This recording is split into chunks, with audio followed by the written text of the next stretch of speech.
Hello again, folks. I'm Don Griffin, Deputy Mayor, and today we're looking at annexation and inside look. And I'm Mary Catherine Carmichael. I'm the Director of Public Engagement for the City of Bloomington, and I'm happy to be here with you, Don. Guess what we're talking about? We are talking, I hope we're talking about residents' questions, because I know there are a lot of them that we want to get answered. Yeah, well, we're talking about annexation. That is Sure. the name of the show. So, Sure. right? You're right. There's a lot of opportunities for people who already live in the city, and we want to tell people that are going to live in the city if annexation takes place what to expect. Right. And you know, I've noticed as this has been discussed around the community that people are often focusing on any negative aspects of an annexation, but in fact there are a lot of really positive aspects to annexation. Okay, I'm going to ask you, what are those? Okay, I'm happy to Give tell me you. some. Yeah. Well, you know, if you drive on roads, annexation is good for you. If you have roads in your neighborhood, the annexation is good for you because we have a really good street department and they work all year long. You know, in the winter, they're busy clearing snow. They are filling potholes all year long, thousands of them every year. If I told you 4,500 last year, would you believe me? I would believe it. I know it's in the thousands. Yeah. And, you know, also there's a regular rhythm, a regular schedule of just repaving roads. So that's a nice thing. You don't have to worry about losing your tire or your rim in a pothole. And I say this as no disrespect to the county at all. It's just, you know, we have a really big crew because we have a whole lot of roads, and we've gotten into the habit of really keeping them up to a high standard. Sweeping streets, plowing snow, filling the potholes, very nice. Let's talk about something a lot more exciting, though. How about parks? Parks, exactly. You know, people haven't thought about this a lot, or at least I haven't heard a lot of people talking about it, and it's really exciting because when you're a city resident, we have standards for how many residents and where they live and their proximity to a park.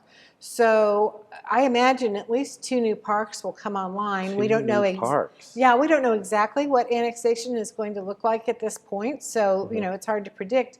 But we do try to make sure that people have a park facility close to their home. So that'll probably be a change, and a great change for people. Great change, my gosh. Right. You know, we already cooperate with the county on a lot of recreational facilities.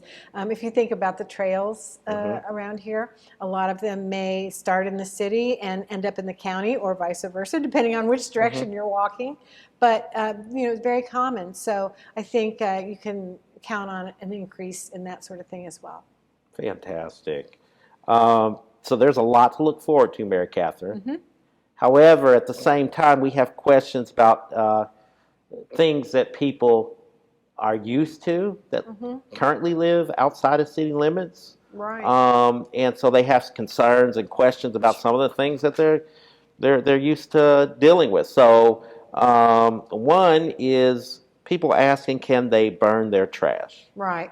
You know, we held a series of public meetings the last time we did annexation, or when we started it, I guess I should say. 2017, right? That's right. Okay. Yeah, 4 years ago. And so we got a lot of questions, and it was so helpful and so informative.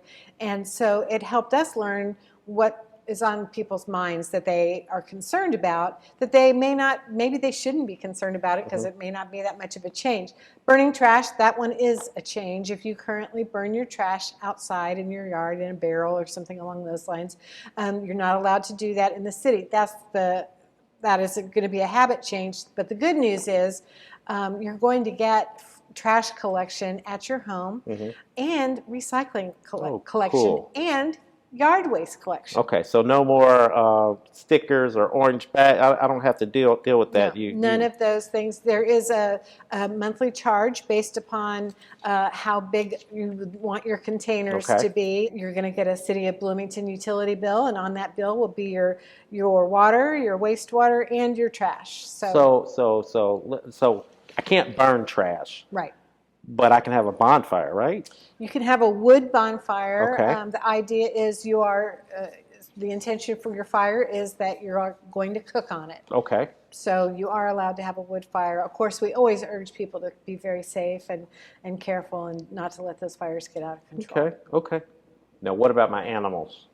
Animals, I'm really glad you asked me about animals because I was really shocked by how many people were under the impression that they were going to have to give up their animals, and absolutely not. If you have horses or goats or chickens, if you have those animals now, you can keep those animals. We're not going to insist that you get rid of those just because you're a resident of the city of Bloomington. You're grandfathered in. If that's how you're using your land currently, you're going to be able to use your land that way going forward. Okay, and you don't have to be a grandfather to get these things? No, you don't have to be a grandfather to get these Okay, things. I got it. The other thing, let's see, fences. People always want to know about their fences. Sure. So if whatever fencing you have right now, you can keep. So nobody's going to ask you to tear down your fence or make it shorter or anything like that. Whatever your fence is now is fine.